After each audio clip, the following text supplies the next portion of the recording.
Olá pessoal, sejam bem-vindos, sejam bem-vindas ao Cinematório Café, podcast do site Cinematório. Eu sou Renato Silveira. Oi, eu sou Kel Gomes. E neste episódio nós vamos falar sobre Duna, parte 2, continuação da adaptação do livro clássico de ficção científica escrito por Frank Herbert e os dois filmes, Duna parte 1 e parte 2, dirigidos por Denis Villeneuve. No elenco, Timothée Chalamet, Zendaya, Rebecca Ferguson, Josh Brolin. Agora, chegando no elenco para a continuação, Austin Butler, Florence Pugh, temos ainda Léa Seydoux, Christopher Walken, um grande elenco, com grandes nomes, né? Ainda tem o Javier Bardem, a Charlotte Rampling, Stellan Skarsgård. Enfim, uma grande produção que já tinha causado aí um grande impacto, né, de bilheteria e também recebeu críticas positivas na sua primeira parte e tem repetido agora na parte 2, que demorou um pouco mais para chegar aos cinemas por causa da greve de roteiristas e de atores em 2023. Né? O lançamento desse filme seria no ano passado, mas acabou acontecendo agora em fevereiro de 2024. A gente está gravando esse podcast já depois de algumas semanas que o filme está em cartaz no Brasil. Então, vamos falar com spoilers. Se você ainda não assistiu a Duna parte 2, já fique avisado, já fique avisada de que vamos falar sobre acontecimentos, revelações, situações, né, que movimentam a trama deste filme. Kel Gomes, para a gente falar sobre Duna parte 2, quem está aqui conosco hoje? Hoje a gente recebe Larissa Vasconcelos. Oi, Lari, seja bem-vinda novamente. Oi, gente, muito obrigada por chamarem mais uma vez. Vamos lá, né, para esse filme, que eu fiquei um pouco assustada, que eu já vi muita gente falando comigo que era o filme do ano. Falei, calma, gente, estamos em março. Mas eu gostei muito, estou animada. Bacana, Lari, seja bem-vinda. E também nosso grande amigo e colaborador aqui do site, do podcast, René França. Aí, René, seja bem-vindo de volta. E, gente, muito bom estar aqui, falar agora da segunda parte do filme e tentar explicar aí como que faz para descer do verme. Subir parece fácil. É verdade. O René esteve conosco no podcast sobre Duna parte 1, no qual a gente falou também sobre o filme do David Lynch, né, dos anos 80, e também sobre o documentário Duna de Jodorowsky, né, sobre a tentativa de fazer uma adaptação lá nos anos 70, que acabou só rendendo um documentário que é muito legal, por sinal.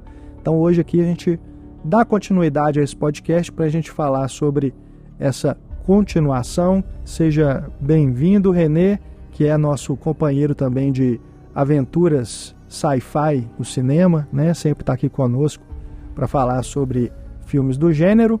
E bom, antes da gente começar a falar aqui sobre Duna, a gente faz aquele convite para você vir fazer parte do Cineclube Cinematório, que é a forma como você pode apoiar o nosso podcast, pode nos ajudar a manter os programas no ar e a continuar a fazer mais episódios. Além disso, manter também o nosso site, né, cinematório.com.br, onde além dos podcasts temos críticas, notícias e muito mais. Entre lá no nosso site, então, cinematório.com.br, clique no link do Cineclube para saber como apoiar. É muito importante que você nos apoie. Até porque, né, Kel, estava pensando esses dias aí, o quanto que a gente pode passar a impressão de que o Cinematório recebe recursos das plataformas, né? A gente está em todas, Spotify, Apple, Google e tudo mais. Mas assim, diz para os nossos ouvintes, o quanto que a gente recebe dessas plataformas para a gente estar lá, para o pessoal ouvir o Cinematório no seu aplicativo favorito? O total de 0,00, mais conhecido como nada, niente, bulhufas. Isso é importante a gente frisar, porque esses dias eu estava vendo assim, a própria ideia Feitas, que faz o Não Inviabilize, Excelente podcast. Pois é, um podcast assim, que tem muitos fãs, tem muitos ouvintes e muitas pessoas. É um dos principais do Brasil, né? Sim. Os mais ouvidos. E ela comentou no Twitter como que muitas pessoas ainda se chocam ao ouvi-la dizer, ou quando ela comenta no Twitter também, que ela não é paga pelo Spotify ou qualquer outra plataforma, né? Com exceção da Aurelo, que tem um pagamento por play. Isso, né? que a Aurelo, inclusive, é parceira do Cinematório, né? Sim, mas todas as outras não tem pagamento algum, gente. E aí eu fiquei pensando nisso, como que muita gente deve imaginar que só do podcast estar disponível numa plataforma, que a plataforma paga a gente, assim. Para estar lá. Não, são só... Assim, existem os programas que são patrocinados pelo Spotify, mas são pouquíssimos, né? São aqueles exclusivos do Spotify. Aí sim, tem ali um acordo, que eu não sei qual é, né? Tem ali um pagamento, que eu também não sei como acontece, mas esses que são exclusivos do Spotify, beleza. Isso aí, eles estão recebendo alguma coisa. Se é justo ou não, não sei. Agora, para todos os outros que estão na plataforma e que não são exclusivos, gente, a gente não recebe nada. E aí, quando eu vi ela comentando sobre isso, como tanta gente não sabe e fica imaginando que os produtores de conteúdo, né, que os podcasters são remunerados pelas plataformas, então eu pensei, a gente precisa informar as pessoas que não, a gente não é remunerada, né, pelas plataformas. Por isso que a gente sempre pede para que você aí que nos escuta, que gosta de acompanhar nosso trabalho, que quer ver a gente seguir com esse trabalho, né, que quer ver esse trabalho continuar, para poder apoiar diretamente pelos nossos financiamentos coletivos, assim, né, tanto na plataforma da Aurelo, que, como a gente já comentou, é uma plataforma que sim remunera a gente por play, mas essa remuneração por play, ela é mínima em relação ao que verdadeiramente consegue manter o podcast funcionando, né? O podcast existindo, que é o apoio mensal. Então é isso, gente. Se você tá aí nos ouvindo, gosta do que a gente faz, apoie para que a gente possa continuar. R$1, gente, que você puder nos dar aí por mês, já ajuda muito, né? E lá no Cineclube a gente tem formas de apoio com valores diferenciados, então você pode escolher como quer apoiar, né? Exato. Então é muito importante, a gente sempre faz esse apelo aqui, porque é só assim que a gente consegue pagar servidor, manter as contas no ar, né? Fazer o nosso trabalho. Aqui é trabalho, a gente não tá aqui, sabe, por mais que seja cinema e tudo, a gente gosta, a gente ama cinema, mas fazendo aqui o podcast, a gente está trabalhando.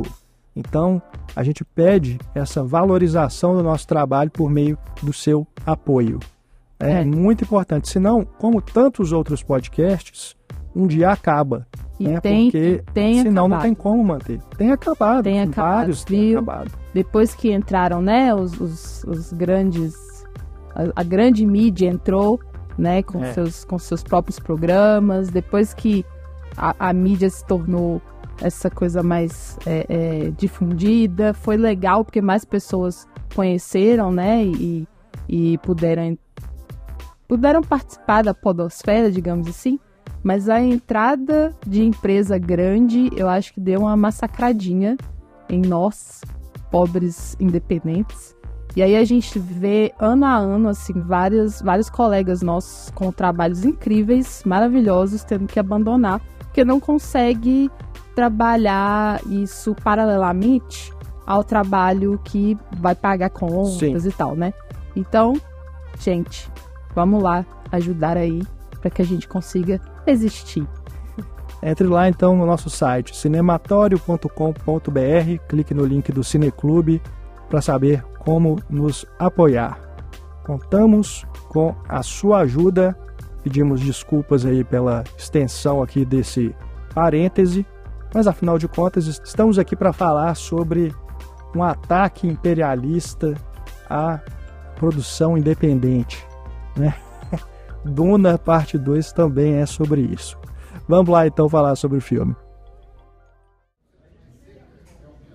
Para a gente dar início aqui à conversa sobre Duna Parte 2, você que é fã da Ana Lúcia Andrade, nossa companheira, nossa amiga, nossa professora, não fique triste porque você não ouviu o nome dela na abertura do programa. Ela está aqui conosco, só que virtualmente, porque ela não pôde estar aqui na gravação, mas mandou um áudio fazendo alguns comentários sobre Duna Parte 2, para a gente dar início aqui à nossa conversa, né? A gente pega aí alguns dos aspectos que ela levantar para a gente começar aqui a nossa conversa. Então vamos ouvir a Ana.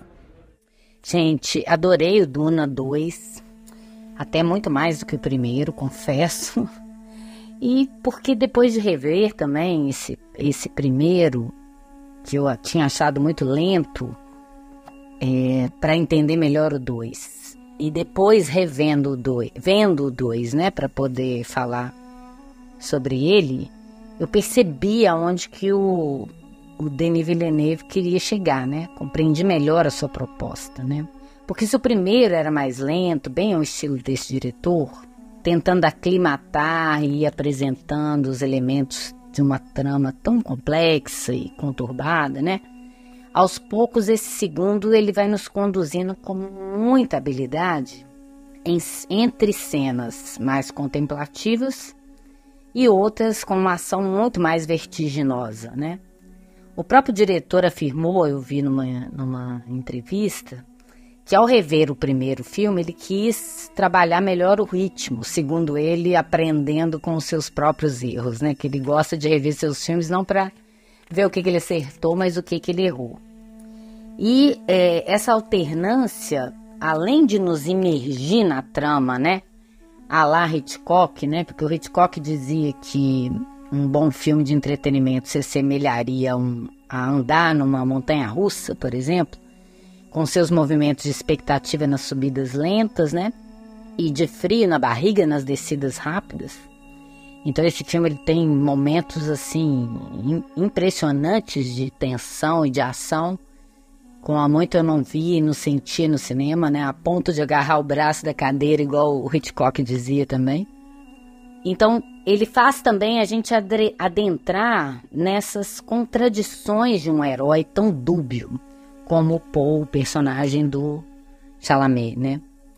E a sua relação conflituosa entre o amor, a natureza e a cultura daquele povo, principalmente, né, representado através da personagem da Zendaya, que vai representar exatamente esse idealismo juvenil que vai ser emasculado, talvez a palavra propícia seja essa, vai ser emasculado pela possibilidade de poder que foi muito alimentada pela sua mãe, afetada por essa viseira religiosa ali que ele tem, né, dessa família materna. Inclusive, para adentrar na cultura daquelas pessoas, para tentar convencê-las, né? Então, na verdade, esse segundo filme, ele constrói um herói falso, principalmente para os personagens do filme que creem nele, mais do que para o espectador atento ou que consiga perceber que ele, devido principalmente a nossa simpatia que é projetada através do olhar da personagem da Zendaya, a gente consegue perceber por ela, né, assim como ela, que ele está se tornando, na verdade, um anti-herói, né, que freudianamente se afastando da promessa do pai e abraçando a crença perigosa lá da mãe. E inconscientemente, ou não, do avô, né, que tem também objetivos de poder, né. Então, um filme para ser visto no cinema com todo o esplendor do IMAX, né, a exemplo do Lawrence da Arábia, da Última Tentação de Cristo, que inclusive o Villeneuve ele chega a citar também num vídeo que eu assisti como referências para ele fazer o filme. Além de, curiosamente, também o persona do Bergman. O que me faz pensar que tem a ver com esses muitos close-ups que ele coloca num filme que poderia explorar mais os planos gerais, né? Como seria de se esperar nesse tipo de filme. Aliás, com ótimas atuações, né? Para poder transmitir bem essas emoções ambíguas através do rosto. Né? Então a gente precisa de bons atores, por mais que as pessoas têm mania de ficar falando mal de quem está no auge, né? Igual o Chalamet, ele tem feito umas escolhas erradas, mas quando ele acerta o filme numa boa direção, numa boa história, ele é muito bom, né? E ele tá perfeito como esse anti-herói dúbio aí, né? E se no Lawrence da Arábia havia essa questão do colonialismo branco, rico, conduzindo esse povo, aqui parece aproximar um pouco disso, mas para fazer uma crítica, né? Então ele se aproxima de uma coisa familiar ao espectador, ao que a história branca vem contando durante tantos anos, né? Mas para criticar isso, né? Até criticando o próprio filme do Lin, com toda a sua exuberância, que é o que mais o influenciou, eu imagino. E fazendo a gente refletir sobre esse poder imperialista que ainda hoje impera, né? O poder imperialista que impera, mas enfim. Por isso também o personagem da Zendaya representando o povo e desconfiando desse herói, que também é uma figura por quem ela nutre, né, um sentimento mais profundo, digamos assim, a quem ela confiava e a quem ela ensinou tanto a olhar para aquela cultura e a perceber aquela natureza, né, desse menino confinado lá no palácio. Aquele olhar final dela funciona como uma punhalada num final que é aparentemente catártico, mas que é extremamente sombrio, né?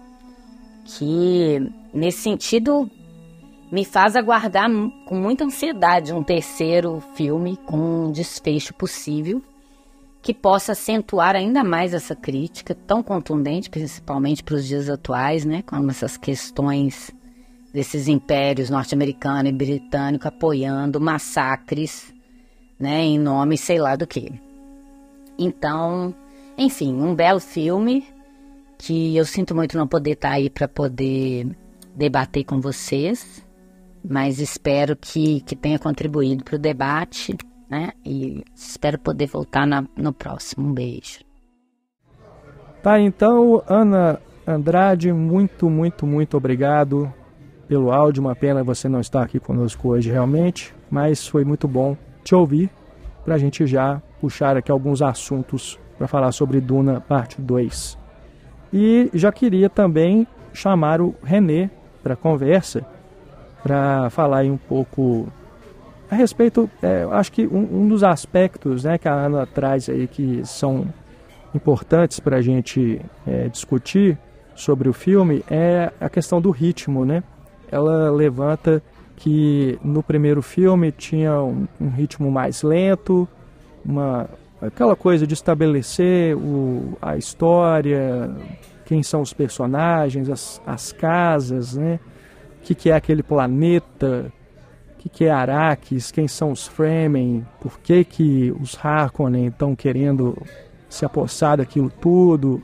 Enfim, para a gente conhecer também o início da jornada do herói na figura do Paul Atreides. E nesse segundo filme, o próprio Denis Villeneuve afirmava que queria já trazer mais ação, trazer a história para um lugar um pouco diferente, que não seja só essa ambientação, né? Desenvolver mais essa história, né? Essa trajetória aí do Paul. O que você achou, René? Você acha que acontece isso mesmo? Você concorda com a Ana? Porque eu confesso que eu senti basicamente a mesma coisa. Achei que o filme está no mesmo tom do primeiro, apesar de eu ter gostado mais do segundo. Qual a sua impressão? Eu tendo a concordar mais com a Ana, porque eu acho que a história entra ali como se ela entrasse num segundo ato, né? Se você pensar na história como um todo, que é a partir do momento em que depois você teve a apresentação do mundo e dos personagens, você tem o acontecimento ali, o grande acontecimento, que é a destruição da família Atreides, né? A lá Game of Thrones. Na verdade, Game of Thrones a lá Duna, né? Porque Duna é anterior, o livro. E aí isso leva a história adiante, e aí o personagem, né, principal, ele é colocado numa série de situações que estão para além do controle dele, então ele vai sendo jogado de uma coisa em outra coisa em outra coisa, que leva a um ritmo que naturalmente ele vai ser um pouco mais ágil, um pouco mais veloz do que o anterior. Mas eu acho que eu também entendo a sua sensação, porque eu fiquei até pensando nisso, se é por eu ter lido o livro e saber o que ia acontecer, se eu tiver essa sensação ou não, que depois de um certo momento em que o Paul se estabelece ali como parte dos Fremen, e eles começam a ter as várias táticas de guerrilha, eu acho que tem cenas de ação muito boas, principalmente quando eles estão ali destruindo aqueles veículos gigantes e tudo. E aí ele tem um momento ali disso pro início do romance dos dois, até ele realmente se assumir como líder. Eu senti uma barriguinha, assim. Tem um momento aí eles vão até lá para mostrar mais os Harkonnen, né? Porque parece que a história do Paul, ela já chegou onde precisava chegar, mas eles precisam contar mais coisas da situação política, etc. ali, que eu acho que aí vai lá pro imperador, etc. Que eu acho que cai o ritmo e aí ele dá uma barrigadinha assim até chegar no clímax, que aí eu acho que volta um ritmo de ação e de aventura melhor. Então eu fiquei sentindo um pouco... Eu acho que com certeza ele tem mais ação e ele tem um ritmo melhor no sentido de ter mais coisas acontecendo em tela, né, do que o primeiro, mas eu acho que ele varia, assim, ele vai, sobe, desce, aí desce, aí sobe de novo. Eu senti um pouco isso. Pois é, eu também tive, mais ou menos isso que você falou, essa sensação de que em alguns momentos a coisa tá mais morosa, assim, não sei.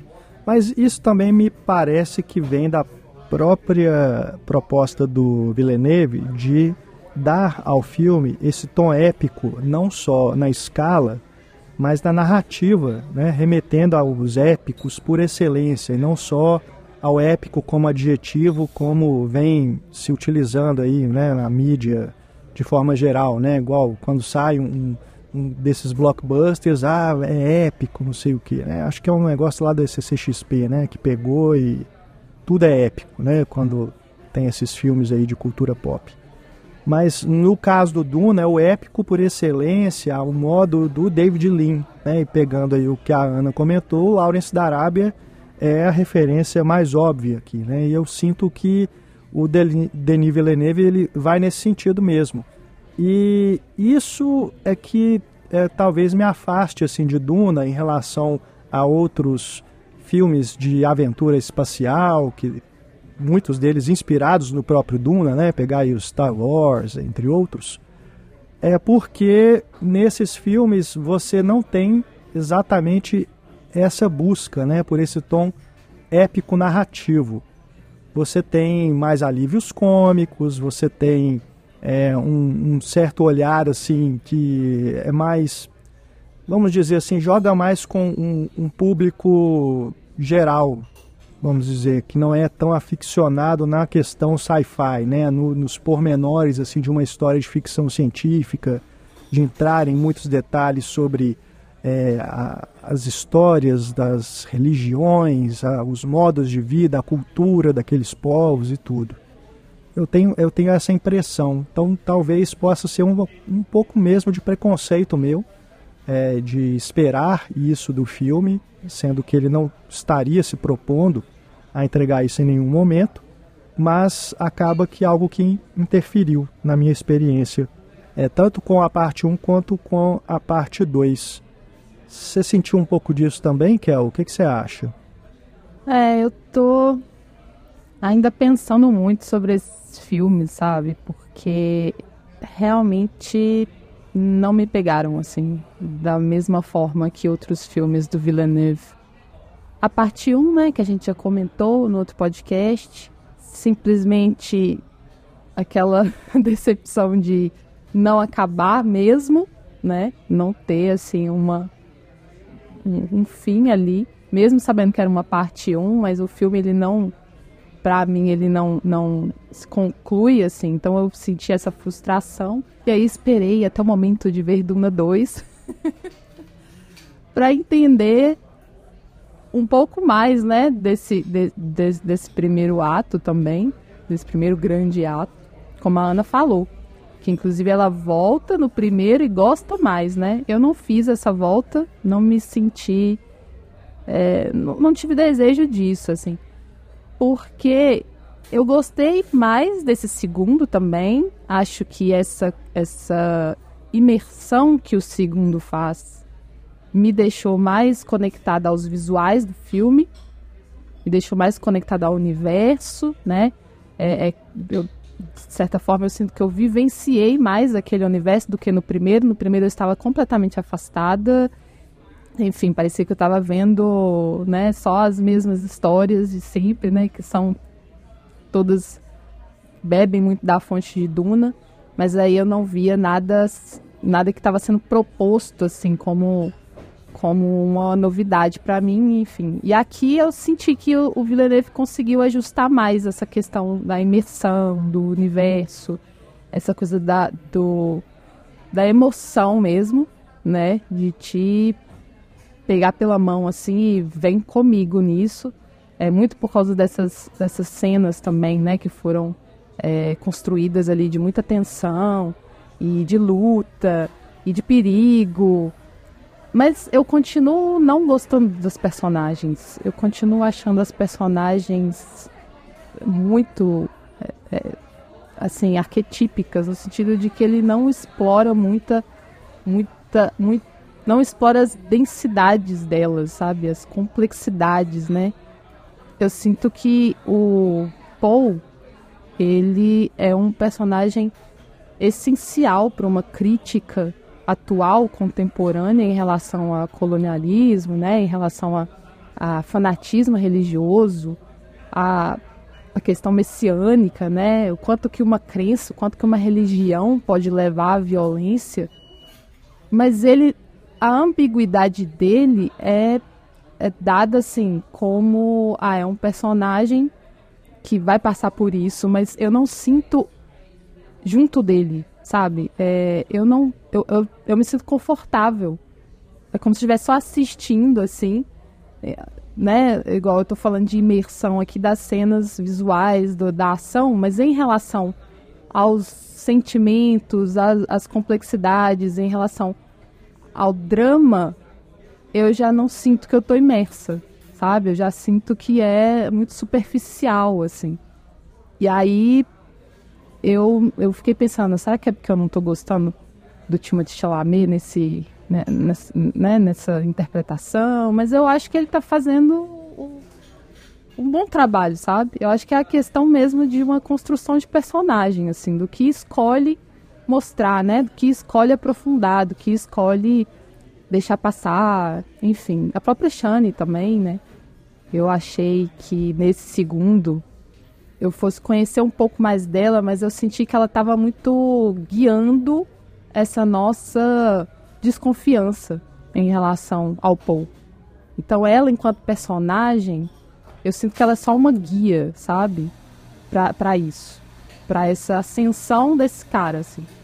E ela, porque só ela também, né? Apesar de que tem a amiga ali, que tá desconfiada, mas, enfim... E todo mundo ali entre os framing, eu acho que tirando os personagens que são, né, que fazem parte ali, como o personagem do Javier Bardem, tirando eles, os principais, todos são colocados muito como, sabe, essa grande massa, assim, igualáveis, assim, sabe, entre si. É como se fosse tudo uma mesma tribo nesse lugar que é gigantesco, nesse lugar que eles sempre mostram, né? Isso eles mostram bem, assim, enquanto que é tudo uma escala gigante. E ao mesmo tempo, para falar das pessoas, das personagens, eu sinto muito, sabe, essa essa falta de conexão. Eu não sinto ambiguidade, eu não sinto que a crítica, ela tá de fato acontecendo, sabe? Como a Ana falou. Eu acho que ela tá apenas sendo apresentada, mas sem o devido aprofundamento que merecia, sabe? Muito porque é um filme, assim, grandioso em tudo. Tudo. Cada pequeno detalhe é muito grandioso, né? É muito épico nesse sentido, assim. Cada coisinha é muito intensa, assim, nesse sentido do visual, da música. Então, é o mesmo tom.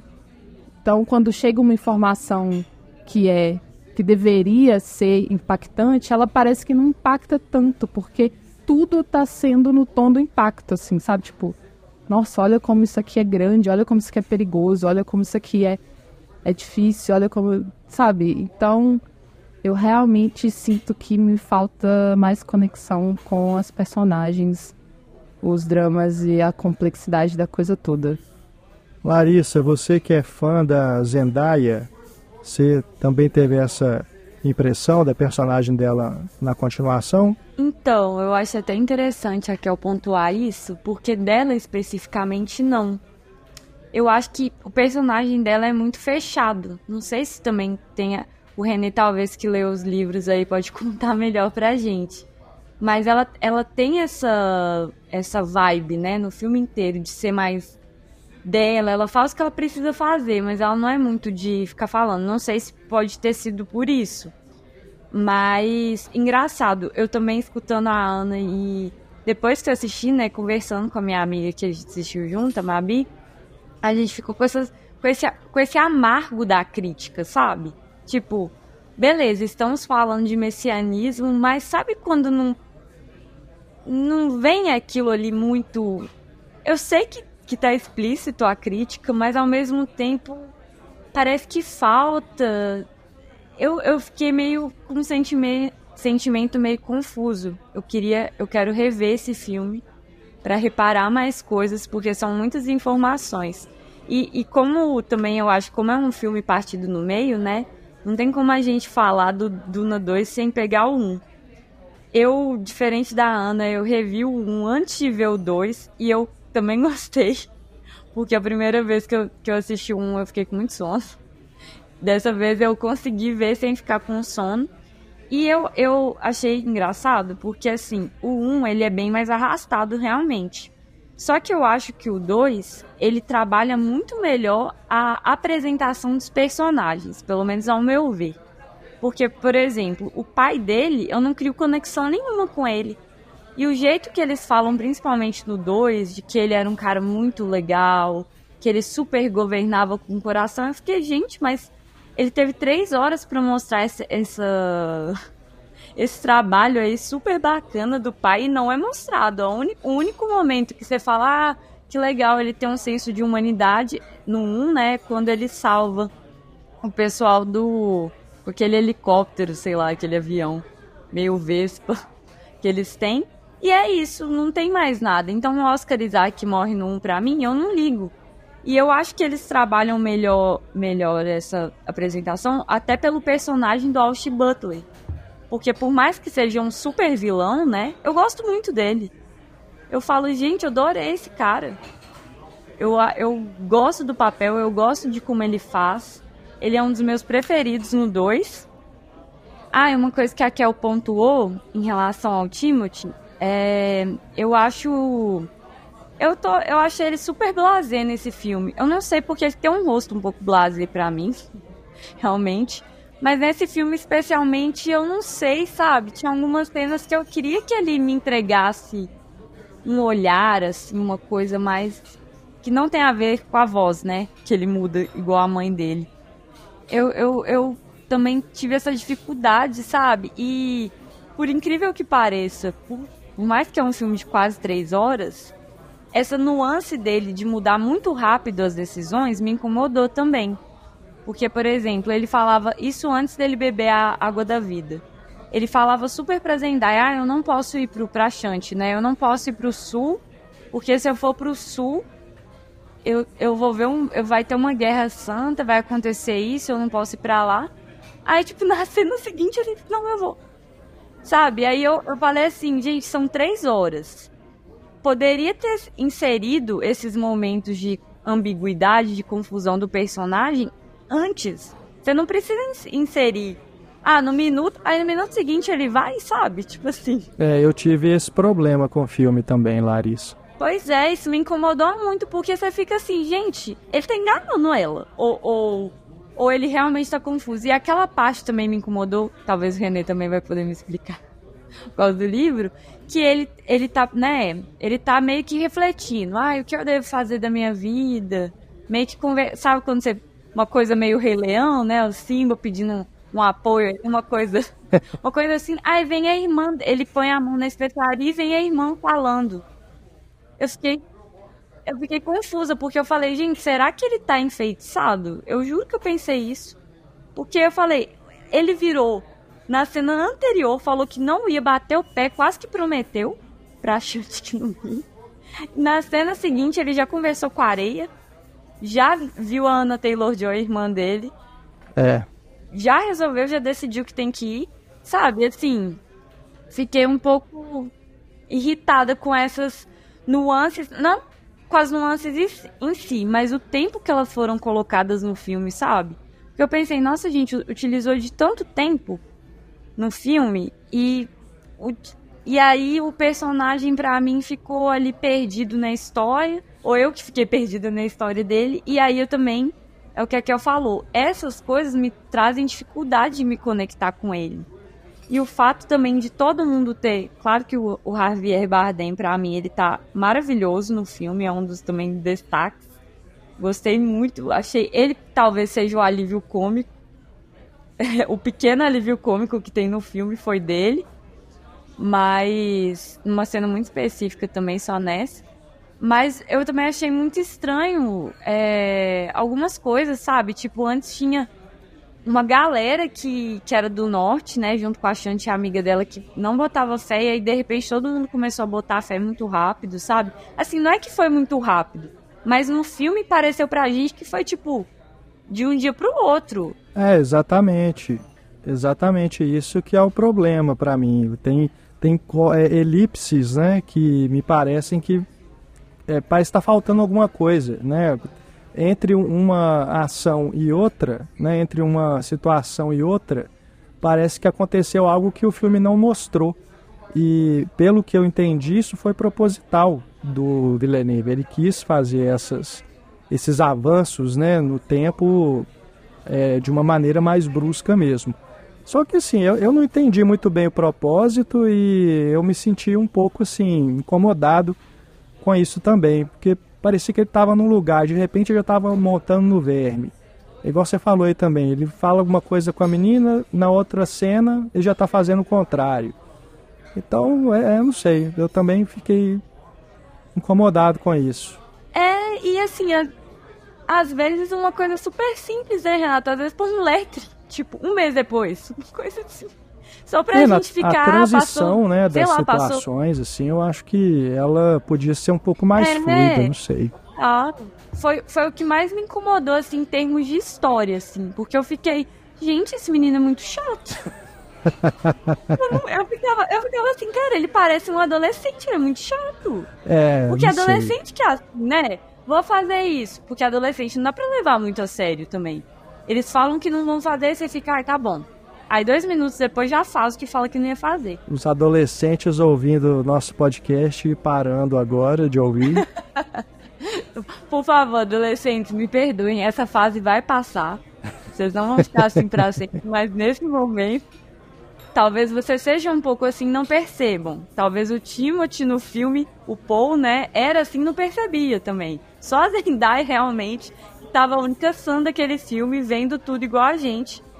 E ela também estava incomodada com essas atitudes dele. Mas no mais eu gostei. E eu acho que esse que é o problema pra mim na história. E só pra concluir, esses problemas também me dão uma dificuldade de gostar tanto da crítica. Sabe, assim... Talvez se o personagem do Timothy, né, do Paul, fosse mais consolidado pra mim, né? Se eu entendesse melhor o enredo dele, né? O enredo que tá sendo construído pra ele, eu gostasse mais dele como esse anti-herói que a Ana pontuou. Porque eu não consigo gostar, não, gente. Eu achei ele muito chato. Traidor da Zendaya. Fiquei arrasada por ela na cena final. Porque a cena final também é uma que me irritou muito, assim. Só pra terminar minha fala, que foi ele falando: vou te amar pra sempre, te amo todos os dias da minha vida. Ó, aceita a mão dessa daqui, sabe? Foi tipo, em menos de 30 segundos. Fiquei assim, gente. Porque se fosse uma proposta da Florence Pugh ou do pai dela, eu até entenderia melhor, mas ele que propôs, sabe? Enfim. Aí é isso, gente. E aí, Renê? O que você nos diz? Pois é, eu tô aqui pensando em várias coisas. Eu assim, primeiro, só pegando um pouco que já foi falado, eu acho que a tentativa da passagem de tempo, me parece que ele fez uma escolha de tentar marcar o tempo pela gravidez, né? Porque, na verdade, é isso. Ali não vejo como decisões de uma hora para outra, porque tem um tempo dilatado ali, que a gente vê pelo tamanho da barriga, toda vez que vai mostrando ali aos poucos, né, da mãe dele. Só que realmente é um tempo muito menor do que do livro, porque no livro passam anos até ele tomar essa decisão. E o Villeneuve claramente quis evitar a coisa mais bizarra de Duna, que é a irmã do Paul, né? Que é a menina de 3, 4, 5 anos de idade, que é uma velha, né? Porque ela tem a memória, ela tem a mente de todas de todas aquelas mulheres lá anteriores a ela e a mãe dela, e etc, né? Tem no filme do David Lynch, inclusive. O Lynch não quis evitar a bizarrice. Não, o Lynch não quis evitar, não. Claro. Inclusive, ela é a irmã que mata o Barão Harkonnen, né, no livro. E aí eu fiquei pensando também em como que o Paul, isso que vocês estão falando aí do Timothée Chalamet e da relação dele com a Chani, né? Do Paul Atreides.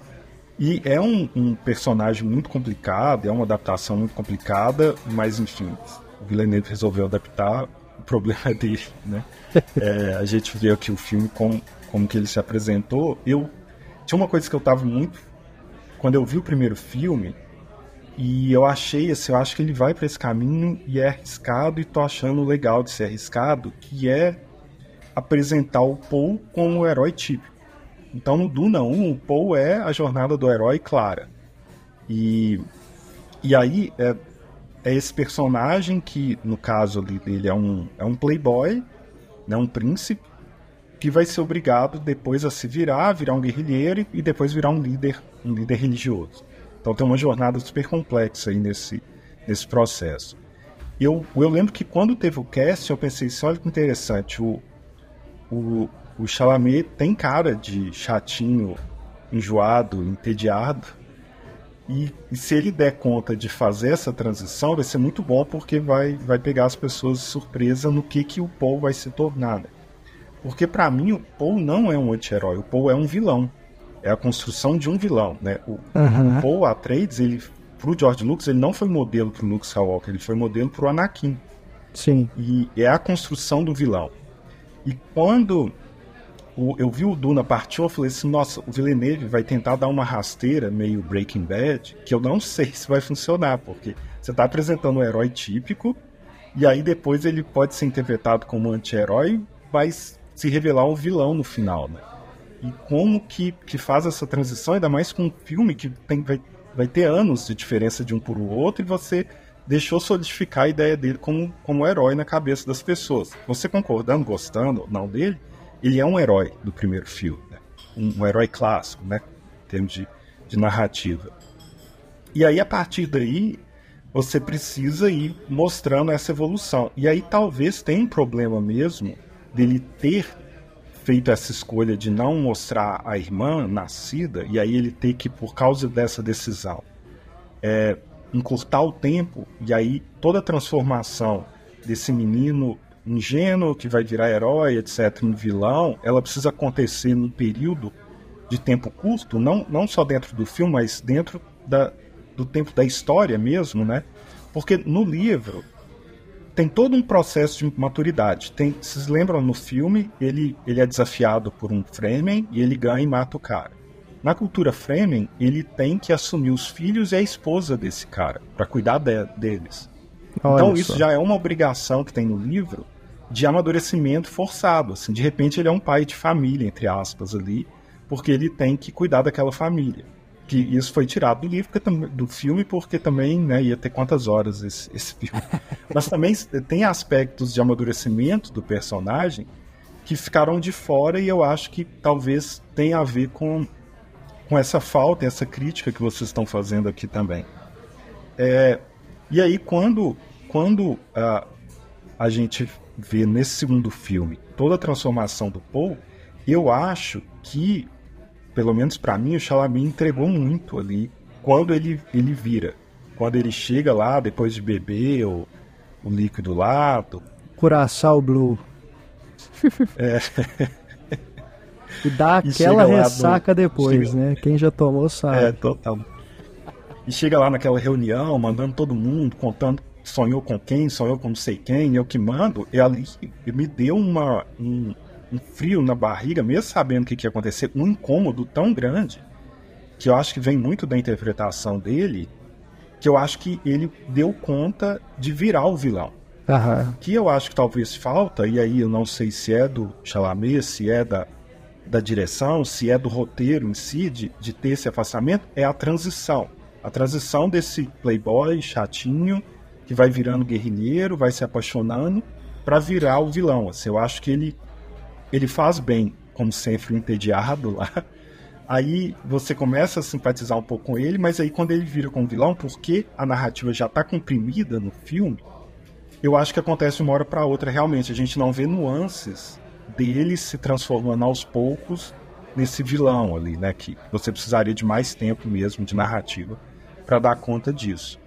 Mas eu gosto da interpretação dele, do que ele apresenta, e eu tenho só um problema que é dessa coisa de passagem de tempo mesmo, que tem uma inversão que para mim ficou muito estranha, porque quando eles conhecem os Fremen, ele e a mãe estão com pensamentos diferentes, né? Ele quer se assumir como profeta para poder conseguir montar um exército e vingar o pai, e a mãe acha que ele não deve fazer isso. E aí de uma hora para outra eles invertem, a mãe é que tá transformando o filho em profeta e ele tá negando isso o tempo todo. Isso eu acho que ficou realmente confuso, assim.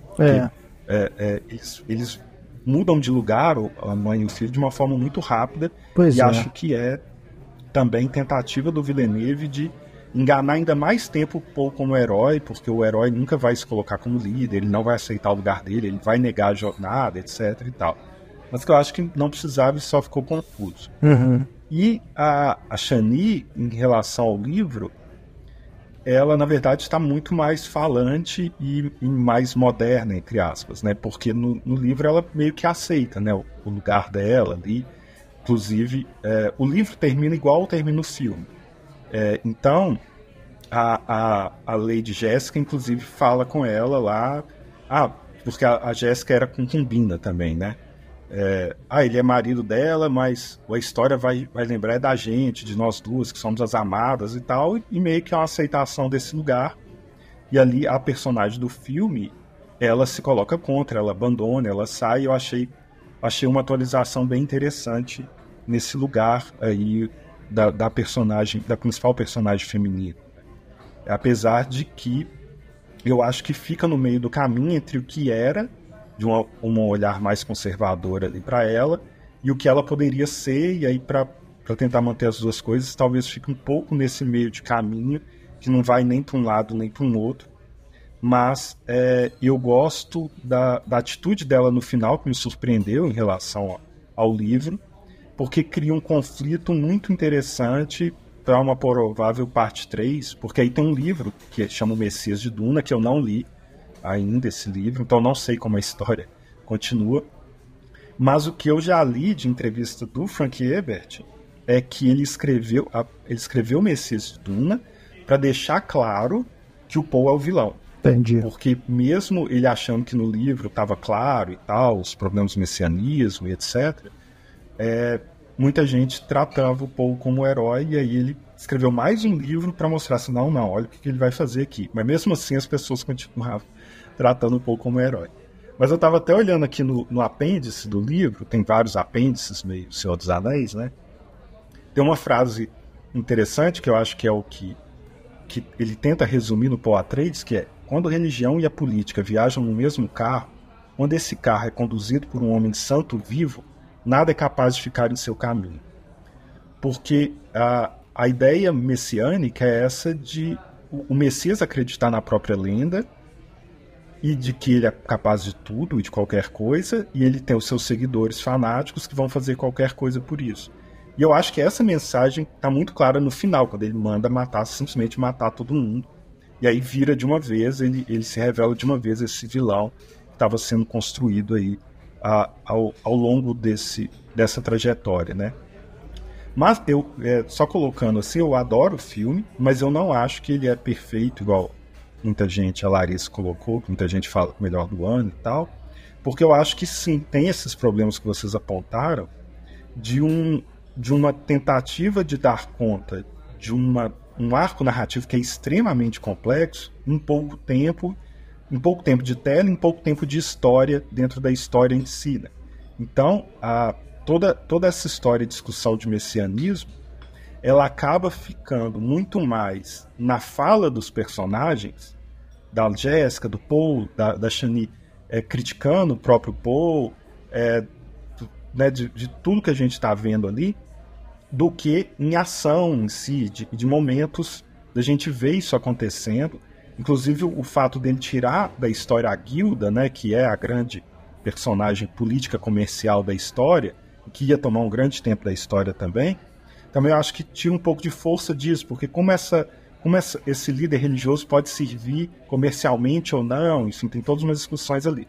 Mas se no início a gente já discutiu que tem um ritmo meio esquisito, de fica meio...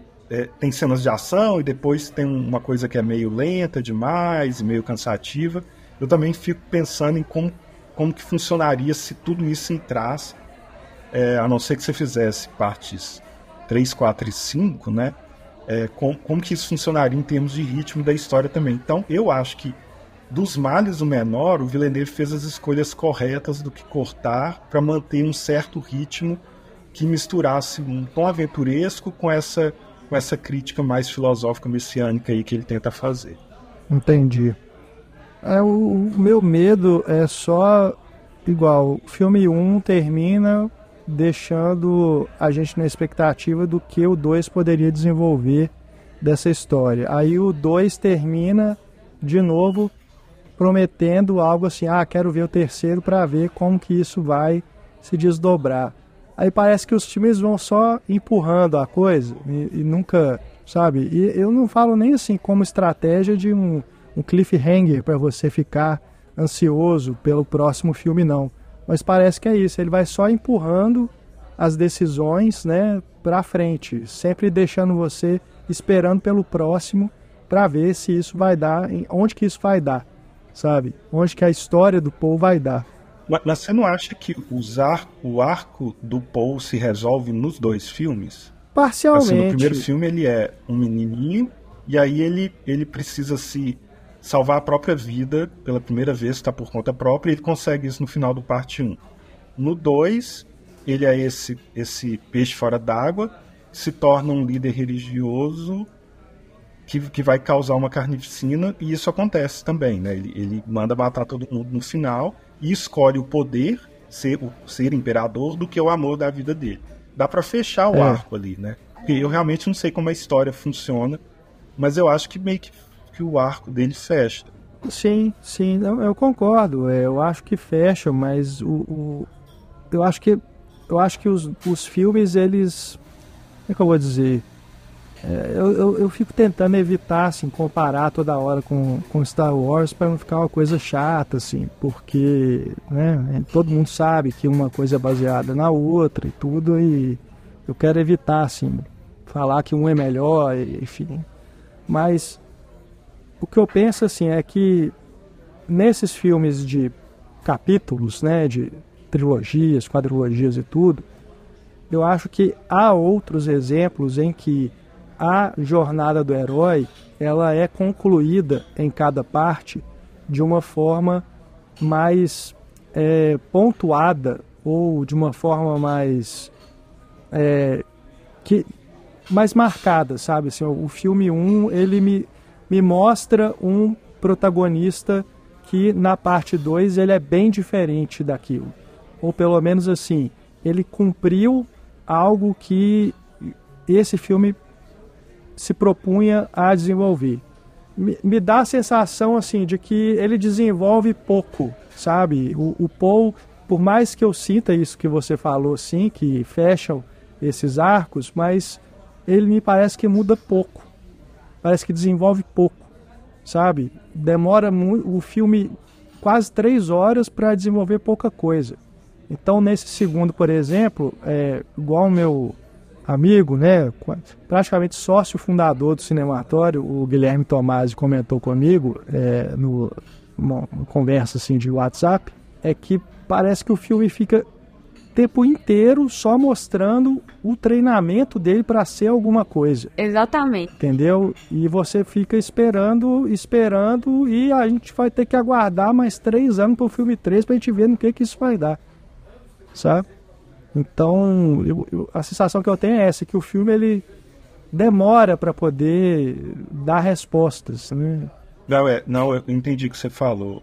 Você tá, é meio Uma Nova Esperança, Império Contra-Ataca, né? É meio isso, assim, que é uma expectativa, né? Mas, por exemplo, eu acho que até mesmo se você pegar O Senhor dos Anéis, eu acho que o Frodo no Sociedade do Anel, ele é um personagem bem diferente do Frodo do As Duas Torres, sabe? Eu acho que fica mais marcado, assim, ele se transforma mais, entende? E eu acho que no Duna isso não acontece de uma forma tão clara assim. A coisa está indo lentamente. Eu sabe? acho que a gente volta para aquilo que eu estava comentando, assim, e que o René também falou dessa coisa. Fica muito no diálogo de coisas importantes, são apenas ditas, elas não são mostradas ou não tem uma profundidade psicológica para esses personagens, para você acreditar nessa transformação que ele está tentando mostrar, entende? Tipo assim, eu acho que é bem isso. Parece que ele está sendo a mesma pessoa, mas pulando de uma fase a outra, assim, muito rapidamente, né? Igual vocês comentaram aí. Então, assim, eu não acho que eles sejam convincentes, sabe? Nessa trajetória, eu acho que é isso. Eles não convencem. Eu acho que essa palavra, assim, não nos convenceu, sabe? Eu acho que parte aquela disso... parte, só pra finalizar, inclusive eu acho que ele tenta trazer um pouco dessa fragmentação, né? Porque se você for pensar, é uma pessoa que tá atravessando uma fragmentação também, assim, né? Entre essa vidinha que ele teve, essa criação ali, de um filho, né, de um pai super respeitado e tal, e que tem poder, mas não pro lado sombrio, né, digamos. E aí ele vê a possibilidade de um poder pela manipulação, né, por essa questão do messianismo mesmo, de tipo, eu ser adorado, eu ser temido, E assim, isso é muito complexo em termos de psicológico, em termos de o que está acontecendo com essa pessoa, sabe? De sair disso para isso, e a gente não tem, sabe? Ele tenta mostrar, às vezes, um pouco com aquelas, eu acho, com aqueles sonhos dele. Aquela coisa, né? As visões que ele tem, que é cheio de sangue, a mão cheia de sangue. E, eu não posso ir pro sul porque lá o que me espera lá vai me transformar. Entende? Eu acho que ele tenta trazer isso um pouco nessas imagens, assim.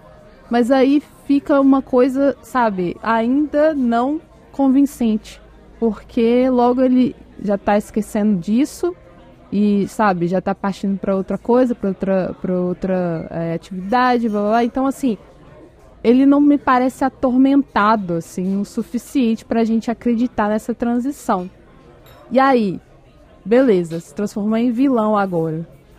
Mas e o peso disso? Por exemplo, o peso dessa questão aí de quem que ele é, da família dele, sabe? É isso que eu ia comentar. Eu acho que parte desse problema que a gente tem com o filme é ele pecar em criar esse envolvimento dramático. Não dá o peso devido a certas cenas. Porque, por exemplo, quando ele conversa com a mãe e fala, pô, nós somos Harkonnen, né? É tipo o Darth Vader virar pro Luke e falar, você é meu filho, né? Mas no Duna você não tem impacto emocional nenhum nisso. Eles conversam e fica, beleza, nós somos Harkonnen, então vambora, vamos seguir em frente. Mas vocês não acharam que o problema... Depois ele vai lá, vai matar o avô, não tem a mesma coisa, sabe? Não tem a emoção daquilo, não tem isso. Ele vai lá brigar com o primo, o próprio vilão vira pra ele, você é meu primo? Beleza, vamos brigar. Então, sabe? A questão mesmo da Shani com ele, dá aquele olhar e tudo, mas também fica uma coisa assim, subtendida, sabe? Então, de novo eu falo, vem muito assim de uma expectativa que eu tenho baseada em filmes anteriores que são inseridos nesse gênero, né? E que são mais explícitos, carregam um pouco mais, né, nesse drama. Você pegar aí é a tradição do Spielberg, do George Lucas e tudo. Mas eu sinto falta dessas coisas, sabe? Eu fico um pouco assim, olhando assim, eu acho que essa coisa blasé do Paul Atreides e do ator, né, acaba contaminando o filme todo. Fica uma coisa assim, as coisas estão acontecendo e cadê sabe? Eu não consigo me envolver emocionalmente com Duna igual eu consigo com esses outros filmes. Faltou o John Williams, hein, Ana? Faltou o John Williams. Eu já sei, porque ao mesmo tempo eu vejo que ele carrega muito nesse tom de grandiosidade o tempo todo. Mas é diferente. E aí o problema que eu tenho de falta de modulação aí, emocional, pra mim tem muito a ver, além da questão, né, das personagens, tem muito a ver com isso também. Tipo, você tá no mesmo tom, assim, já alterado, né? Então você acaba ficando fixo nisso, sabe? Enfim, pensando em ondas. Sim. Você tá numa onda alta ali, né? De uma coisa muito grandiosa, muito extraordinária. E aí você fica fixo nessa linha, sabe? Nesse tom. Sim. Assim. Mas vamos pegar uma outra referência, Game of Thrones. Né? A Daenerys também tem uma jornada de uma heroína que se transforma numa vilã. Né? Uma autoritária que manda exterminar uma população praticamente inteira de uma cidade. Ali eu ainda tenho essa sensação de choque. Eu consegui criar um envolvimento emocional com a personagem durante a série para chegar naquele momento e falar, caraca, olha o que ela tá fazendo, velho. Né? E é isso, assim, eu passo já 6 horas de Duna sem sentir essa conexão com o Paul Atreides. Eu acho que é até possível você pensar assim, claro que ele ia fazer isso, né? Desde o início eu desconfiei desse cara. Isso vem muito assim, de a gente saber que é a influência de tudo isso que a gente já viu antes, né? Star Wars, Game of Thrones, blá blá blá e tudo mais. Mas aí é que tá, o cara sabe que a gente tem influência de tudo.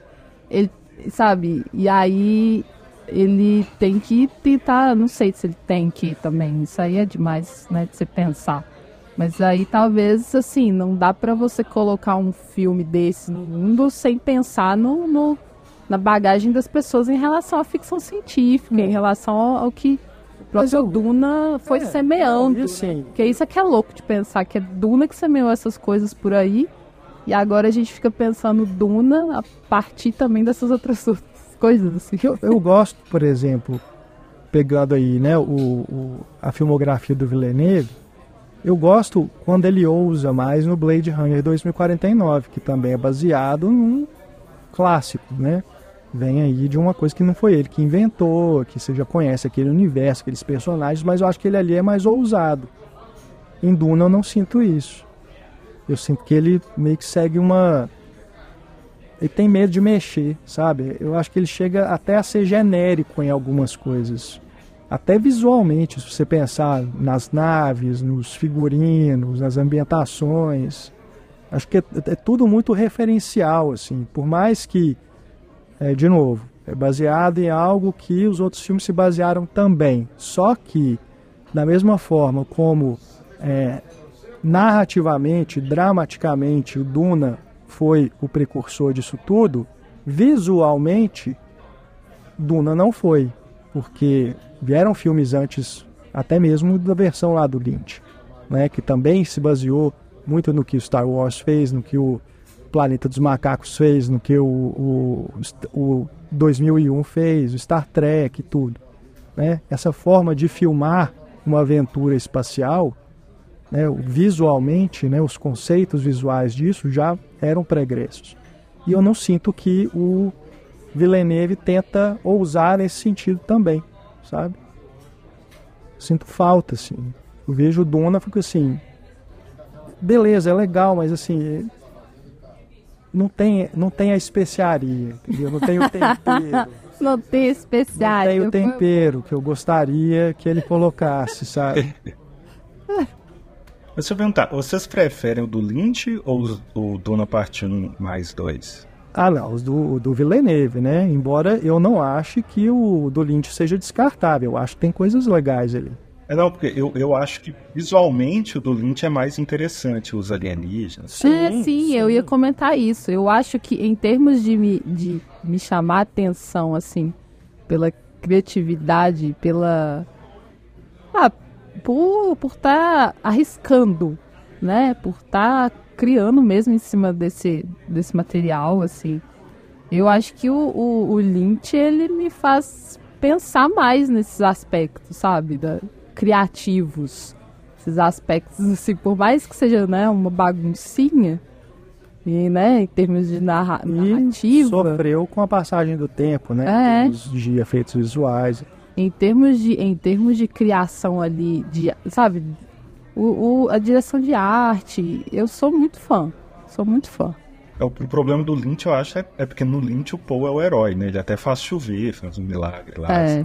Ele é claramente, ali é pra fazer um Star Wars, né? Assim, claramente o herói clássico. E ele não teve controle criativo também, né? Assim, o estúdio, os produtores pegaram o filme dele. Ele renega o filme até hoje porque ele não gostou da experiência, né? Então, assim, apesar de todos esses problemas que a gente conhece, né? Que a gente discutiu lá no podcast anterior sobre Duna também, eu ainda acho que é um filme que tem, sim, o seu charme. Tem seu charme, com certeza. Mas a Larissa queria perguntar alguma coisa sobre qual cena, Larissa? Eu queria perguntar, eu queria ser um pouco advogada do diabo agora. Por causa que a cena que vocês falam em relação quando ele descobre o parentesco da família, né? Tem algumas situações ali que não me incomodaram tanto nessa cena pelo contexto. Uma, ele já tava doidão da água da vida. Então eu não sei até que ponto isso interfere nele, sabe? Uhum. E outra que eu fiquei pensando, tentando justificar, né? As nuances dele, que pra mim, agora que o René falou, realmente teve essa passagem de 9 meses. Mas pra mim ficou tão sutil que eu, de verdade, eu até esqueci que tava rolando esses 9 meses da gestação. Mas, enfim. Que ele, eu não sei até que ponto também a mãe dele e a irmã dele, né, estavam influenciando, sabe? Com a própria voz dele. Isso foi uma coisa que me pegou também dentro da história. E que aí, baseada nessa intuição, né? Nessa coisa que eu lembrei durante o filme, eu fiquei pensando, talvez seja isso. Aí eu fiquei pensando que nessa cena especificamente, pode ter sido muito... Não sei se vocês se incomodaram mais com ele ou com a mãe dele, sabe? Porque a mãe dele já estava totalmente possuída, né? Nessa cena pela água, né? Junto com a irmã lá. E ele estava começando a ficar. Porque eu sinto que os dois tiveram uma coisa meio abrupta depois que eles tomaram a água, sabe? Eu não sei se vocês tiveram esse sentimento, se esse incômodo, essa falta de emoção, se vocês pensaram nisso, né? Que poderia ter sido por conta dessas questões. Porque essa particularmente não me incomodou tanto não, porque eu senti essa mudança, sabe? Não só visual, mas de, sei lá, de tudo. Entendi, porque aí o jeito com que ele recebe é por conta da água que ele tomou. Porque Nunca diga dessa água não beberei. Porque essa coisa que o René falou do Messias... Do Messias, qual que é o lance do Messias? Primeira coisa pro Messias dar certo. Ele mesmo tem que acreditar na profecia dele. E depois que ele toma água, porque acontece esse lance, né, deles verem tudo, ele começa a acreditar nessa profecia também. E esse lance do parentesco vem depois dele ver tudo, aí ele vê junto, tipo, agora eu sei de tudo, tipo... Que é o lance, né, que a irmã avisa pra ele, você tem que beber dessa água porque você vai saber tudo que você precisa saber. Você precisa entender o nosso passado para você realmente ver o nosso futuro. E aí, isso daí acontece depois dessa parte. Então, tipo assim, eu tentei pensar assim, pensa se você consegue ver meio que o segredo do universo. Se o seu avô é outra pessoa que você não achava, cara, esse é o de menos. Que você viu, sabe? Tipo, fulano é meu avô, você tava sabendo? Eu fui mais por esse lado, sabe? Não, acaba que isso de ver o passado para entender o futuro acaba tendo uma ligação também com A Chegada, né? Que é um dos melhores filmes do Villeneuve, na minha opinião. Gosto muito. Nossa, A Chegada é um dos filmes que eu mais amo no mundo. Temos podcast. Chegada. Mas é isso. Eu não sei exatamente, Larissa. Pode ser. Porque, tipo, e eu fiquei também com essa questão da mãe dele tá com alguma coisa sobre ele desde o início, porque desde o início ela tava muito esquisita no 2, pra mim, assim. Ele é um projeto, né? Ele é um projeto, ele faz parte de um projeto. Eu entendo assim na história, né, René? Ele faz parte de um projeto aí que tem as Bene Gesserit. Sim, fantoche. As Bene Gesserit que estão aí, né, tentando fazer essa pessoa. Mas o nosso Messias brasileiro foi isso também, né? Era parte de um projeto, né? Tinha os Bene Gesserit nos quartéis. Pois é, então assim, de certa forma, a influência da mãe, ela vem desde quando ele estava na barriga, porque ele é um projeto. Na verdade, só lembrando aqui, que isso também é meio passado assim no 1, o Paul era para ser uma mulher tem isso. Que ia ter uma relação com o Austin Butler, e o filho dos dois é que ia ser o Messias. Só que ela tem o poder de escolher. As Bene Gesserit podem definir o gênero, né, da criança. E aí o Barão lá, o Barão não, o Leto lá, pai do Paul, o sonho dele era ter um menino. E aí ela foi e deu um menino. Então ela meio que traiu, né, as Bene Gesserit. O plano lá de milhares de anos foi por água abaixo porque nasceu o Paul. Então é por isso, assim, o Paul tem poderes, né, mas ele não é o Messias em si do plano. Mas talvez se ele se tornou o Messias, então ele agora é o Messias, né? Então tem essa dualidade, né?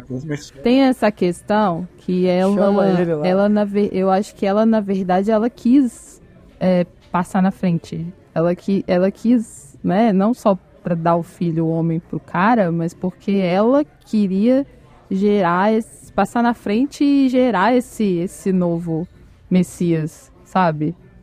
Eu entendi isso, que tipo assim, tanto é que ela fala pra mãe lá, que é como é que é a madre superiora, mas não é madre. Enfim, aqui a chefe fala assim, ó, você devia ter acreditado desde o início, tá vendo? Tipo assim, ela queria provar que ela era capaz de ser a mãe desse ser que elas queriam criar, assim. E aí ela passou na frente. Não, eu vou conseguir fazer.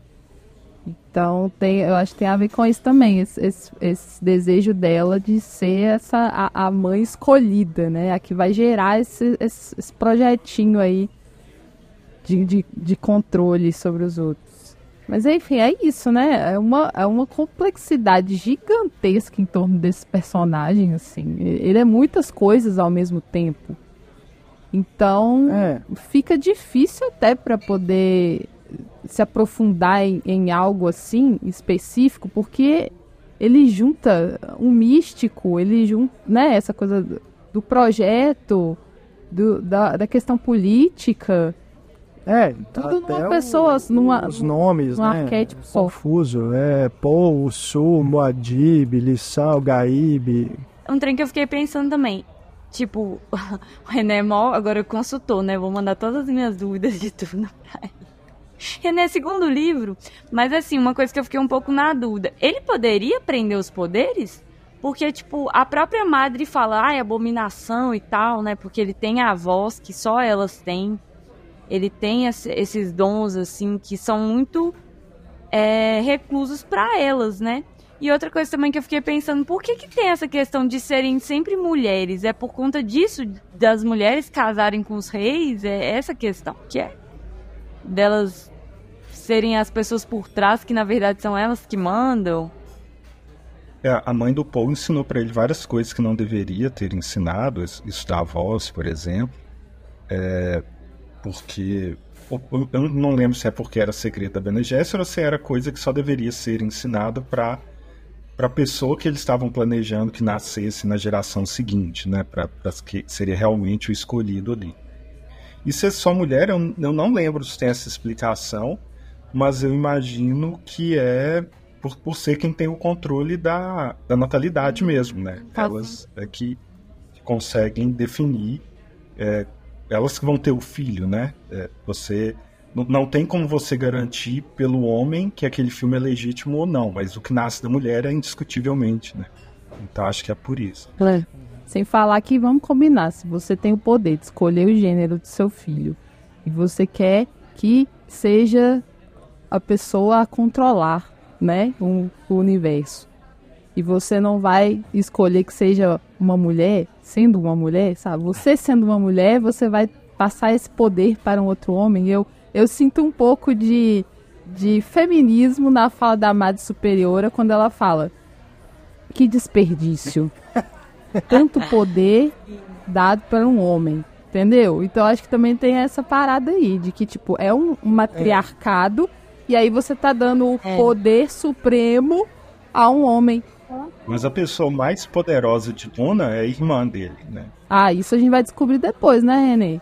Ou não, não sei se ele vai. E isso eu achei muito legal também, porque eu fiquei muito curiosa com essa cena, né? Depois que deram a água pra mãe, e aí a mulher falou, né? Tá grávida. O que a gente fez? E eu pensei, gente, por que será? Por que tem tanto problema? Ela tá grávida? Será que o neném vai morrer? Nada disso, né? A neném ficou doidona. Ficou mais louca. E eu fiquei, gente, então era por isso. O bebê vai ser tipo um super bebê. Vai acumular coisas, né? Mas é a Anya Taylor-Joy, né? No filme. Ou eu entendi errado? Sim. Então, por isso que eu acho que ela vai ter um papel importante. Ela vai ser importante, a Anya Taylor-Joy. Ela vai ser tipo a Renesme de Crepúsculo, já vai nascer adulta. Nossa. Seus Zezé. As referências agora foram longe demais. Nossa. Mas aqui, uma coisa também, mudando agora de assunto, aquela cena lá da arena, muda ali o visual, né? Fica tudo preto e branco e tal. Aquilo, a princípio, eu achei que era só estilo, mas parece que é o local que torna tudo monocromático, né? O que vocês interpretaram daquela cena? Porque a cena é até bacana, assim, mas ela ficar toda preto e branco, não sei. Eu acho que ali acho que é o sol, né? O tipo de sol escuro, alguma coisa assim. É o ambiente, né, que torna aquilo, faz aquilo ficar daquele jeito. Porque parece que é uma coisa só estilística, né, pra chamar a atenção, mas tem a ver com o ambiente. Tem a ver também com os seres do mal, né? Eu também fiquei super confusa naquela cena primeiro. Mas eu gostei muito, foi uma boa. Nossa, gente, eu fiquei incomodada com aquilo. Depois eu entendi que o menino lutava mesmo. Porque eu pensei que ele era o playboy, né, o Austin Butler. Tipo, todo mundo drogado. Mas é também, ué. Ele é também. Não, mas ele é o playboy. Sim. Porque ele precisa dos caras lá segurarem os outros pra ele bater. Um playboy. Só que ele é um playboy mais psicopata, né? Pit boy. Né? Pra mim, ele é uma luta de playboys que ele pede pro outro playboy. Né? E nenhum dos dois treina, né? Linha de playboy, né? No final. Não, isso também é um comentário que eu queria fazer, gente. Que eu achei muito engraçado essa parte do Timothy falando pro rei, né? Pro imperador, quer dizer. Falando assim, eu tô te desafiando.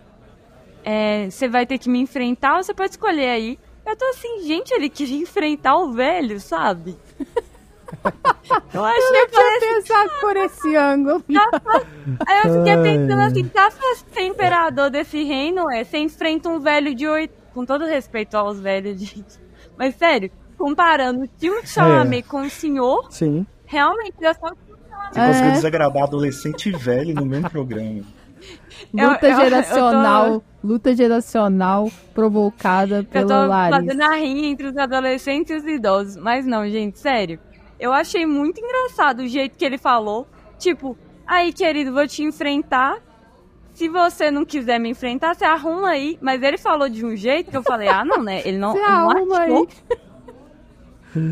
Não, mas foi uma coisa assim que eu falei, não é possível que ele ia lutar com esse cara, tipo... Ia ser uma luta muito leal. Não subestime, você lembra do Yoda em Ataque dos Clones, hein? Eu queria muito ver o Christopher Walken lutar. Agora eu queria. Também. Não, o Christopher, se ele lutasse, eu acho que ele ia ter que ter alguma vantagem sobre o menino. Tipo assim, ia ter que ter alguma regra de vantagem. Sabedoria. Pegar aquele ponto específico. Amarra os braços. Amarra os braços. Ele luta sem arma e ele com 2 espadas, sei lá. Uma coisa assim, pra ficar mais justo, eu acho. Isso aí é só ele usar a voz que resolve. Vamos falar de coisa boa. Gosto muito ainda dos vermes. Adorei a corrida deles lá pro sul. Se recordar só essa parte da sua fala. Gosto muito dos vermes. A galera montada nos vermes pra ir pro sul. Nunca imaginei que eles eram usados assim de transporte mesmo. Como o Renato falou, de trem, né, de metrô. Achei interessantíssimo ali. Eu gosto daquela cena, das cenas que eles têm que, né, tem que domar o bicho, assim. Sim. É legal, porque é aquilo, é quando eu me sinto mais imerso, assim, desse universo. Eu acho que são os personagens mais cativantes de Duna, são os vermes. E tem aquela hora também que eles estão, que a gente não enxerga quase nada, né, tá muita areia. Eu acho que aproveita bem, eu acho que o filme aproveita bem o terreno, sabe? A área ali onde estão, assim. Essa coisa da areia, da ventania, de você não enxergar nada, como se camuflam ali, né? E tem os baby vermes também. Coitadinhos, né? Coitadinhos. Extrai deles ali a aguinha. Fiquei com dó. E aí eu fiquei pensando, poxa, mas eles são sagrados? Como assim? São até certo ponto, né? Pra galera aí, eles pegam bebê pra fazer outras coisas. Enfim. Uma coisa, vocês falando que eu senti falta, eu tinha sentido falta no 1 e também no 2, é o calor. Eu Eu lembrei agora que a Raquel falou isso, que realmente a areia é bem legal. Sim, sim. Tem uma hora no 1 que eles fecham lá todas as janelas e falam, a partir de agora não pode sair lá fora porque é quente demais e tal, é perigoso. E eu acho que eu achei que ia ver mais isso do Paul com os Fremen, ele reclamando do calor, ele sentindo muito calor, ele suado. Mas não, assim, tem areia, tem o incômodo da areia, mas não me passou vendo o filme o tal do calor mortal, insuportável, que ninguém dá contas, né, de viver ali no ambiente. Lá no sul tinha essa história de que ninguém chegava perto do lugar, né, porque era um calor insuportável, e não só um calor insuportável, mas também a geografia do lugar. Isso realmente ficou perdido. Tanto é que na primeira cena do filme ele tá meio que dormindo na areia. Como que isso é possível, gente? Pois é, qualquer pessoa que na praia pôs o pé dentro da areia quente, queimou, sabe que não ia dar conta. Né? Gente, para concluir aqui a nossa conversa sobre Duna Parte 2, eu diria que assim, eu gostei mais da parte 2 do que da parte 1, mas continuo tendo problemas, alguns impedimentos para ter esse envolvimento emocional com os personagens e tudo. E eu sinto que o filme acaba não tendo um estilo próprio, sabe? Assim, um aspecto único. Não acho nem que os personagens são muito marcantes, assim, diferente de outras franquias de cinema fantástico. Me parece que o Villeneuve ele acaba seguindo uma cartilha sóbria demais, séria demais, que me parece assim, seguir meio que o Nolan faz, o Zack Snyder, sabe, lá na Liga da Justiça. Fica uma coisa assim, que é oposta ao que é a tradição lá dos anos 80, sabe, do Spielberg, do George Lucas. Mas sei lá, pode ser tendência geracional mesmo, uma coisa que é mais do que as pessoas hoje em dia estão mais interessadas. Pode ser que eu tô muito preso assim, na nostalgia, né? Não sei. Mas me incomoda, sabe? Esse estilo assim, que esses diretores dão para filmes que se propõem a ser esses espetáculos do cinema comercial, sabe? Eu queria mais diversão e menos seriedade, sabe? Você quer pra gente fechar aqui? Eu desisti. Calma, tem mais 3 anos ainda pra gente ver o próximo. Eu espero, né? Eu desisti, gente. Eu pensei assim, olha, talvez no segundo eu vou me envolver mais, vou achar melhor. Mas assim, o que eu achei melhor não é suficiente, sabe? Pra eu realmente trazer aqui pra vocês que eu gosto do Duna de Villeneuve. Pra você engajar. Não vai ser um filme que eu vou defender. Não vai ser um filme que eu vou voltar a ele. Me dá vontade de voltar a ele, assim. Quando o filme não me traz essa vontade, eu já vi que não me convenceu, sabe? Eu acho que, como eu disse antes, a palavra é essa. As personagens não me convencem. O ambiente me convence muito. Eu gosto muito de como ele trabalha o som, como ele trabalha a luz, como ele trabalha, sabe, essa imersão ali, apesar de realmente o calor fica um pouco assim, sutil, mas ao mesmo tempo eu penso que é um diferencial, né? A gente falando que ele não tem, talvez seja esse um diferencial, assim, olhar para esse deserto de uma outra forma, não focada no calor, mas focada na geografia e na luz mesmo, que é uma luz mais aberta, né? Uma coisa mais tipo branca, assim, enfim.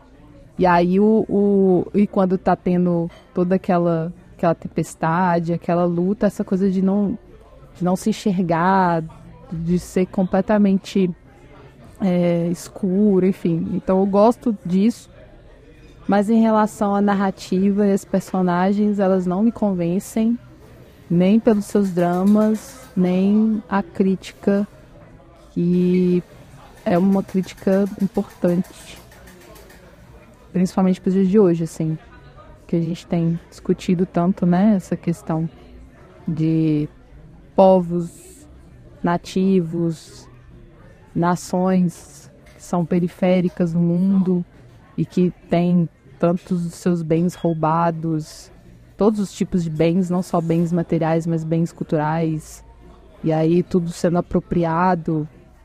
Então eu não sinto que Duna vai totalmente contra o que ele está tentando criticar, sabe?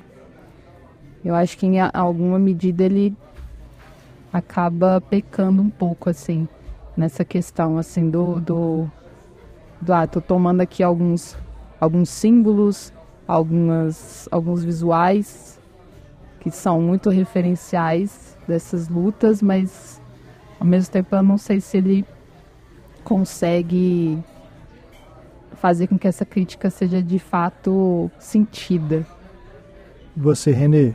Quando anunciaram o Villeneuve dirigindo Duna, o que mais me empolgou, curiosamente, não foi por causa do A Chegada e nem o Blade Runner, né? Como eu já conheci o livro, na hora eu pensei assim, nossa, que legal que é o diretor de Os Suspeitos, porque precisa de um grande estudo de personagem, de uma descida moral do protagonista, né?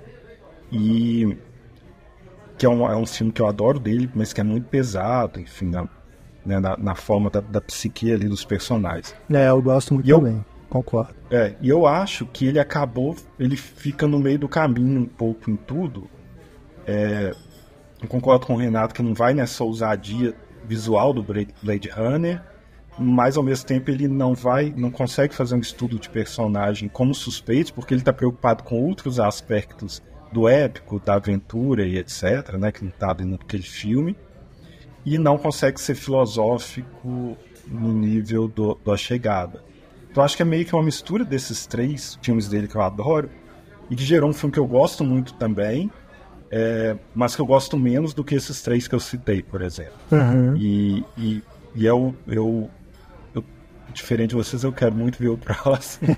Espero que tenha. Eu fico olhando a bilheteria torcendo, assim. Não, eu quero tomara também. que a Warner autorize ter mais um Duna, porque eu quero voltar ali para aquele ambiente, para aqueles personagens. Gosto muito do filme, gosto mais que o primeiro, que era um filme que eu já tinha gostado, mas eu entendo que não está entre os melhores filmes do Villeneuve para mim, e tem esses problemas que a gente já citou aqui. Mas queria também aproveitar, falando em originalidade, para chamar quem quiser para ouvir lá no meu podcast 1999, O Grande Ano do Cinema, um programa que saiu sobre Clube da Luta.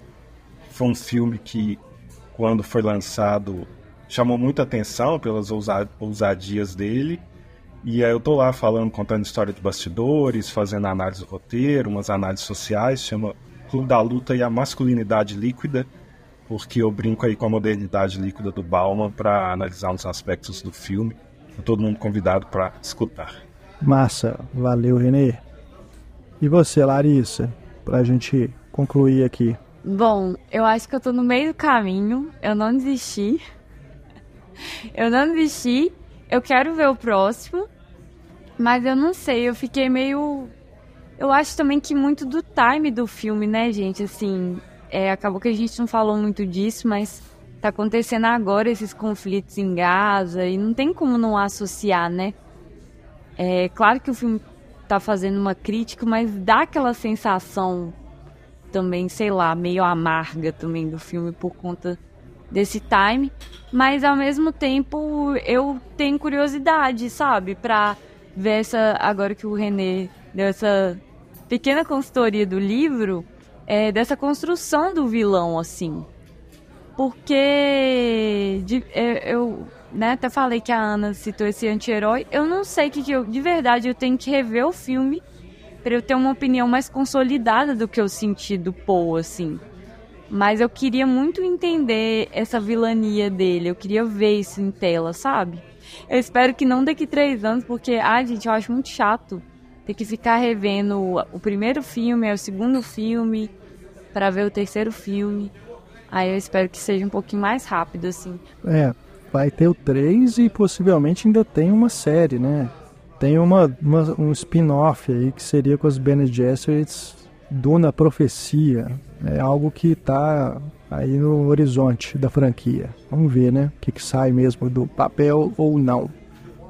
Mas é isso, você que nos ouviu, nos diga também suas opiniões sobre Duna Parte 2. Deixe comentários aí na página do podcast, nas plataformas, no espaço de comentários, tem também as redes sociais. Para quem faz parte do Cineclube, chama a gente lá no nosso grupo de bate-papo exclusivo para apoiadores no Telegram. Vai ser massa a gente conversar mais sobre Duna. Renê, valeu demais pela participação mais uma vez. Continuo sem saber como descer do verme, mas tudo bem. Você me conta em off. Você quer que eu explique? Dá tempo de explicar? Dá tempo. Então, eu vou tentar explicar rápido. Quando vocês viram lá que ele puxa, o verme é como se fosse uma minhoca, né? Então ele tem vários anéis ali. Sim. Então quando ele puxa ali, ele abre o anel, porque o verme não pode entrar areia ali naquela... Ele tem aquela casca protetora e não pode entrar areia dentro, então o verme fica em cima da areia. Né? E aí ele fica, por isso que eles conseguem controlar ele daquela forma ali. Quando quer descer, você vai esse programa ali, né? Um pouco arriscado, digamos assim. Mas aí é só ir tirando os ganchos, e aí ele vai descendo, você vai descendo junto. Lembra o Titanic afundando lá no final, né? Vai descendo junto, e na hora que chega na areia, você pula já abaixo, o verme termina de entrar, você sai na areia e correndo.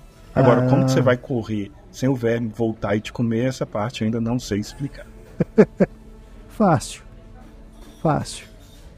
Então é isso, gente. Para quem tiver interesse em fazer o workshop com o Renê, é só entrar em contato com ele. Valeu, Lari. Valeu demais, gente. Amei descobrir também essa informação. Muito obrigada, Renê. Ai, gente. Você que nos ouviu, muito obrigado também pela companhia, pela audiência. A gente se fala num próximo podcast. Beijo, gente. Até a próxima. Grande abraço, pessoal. Até mais. Tchau.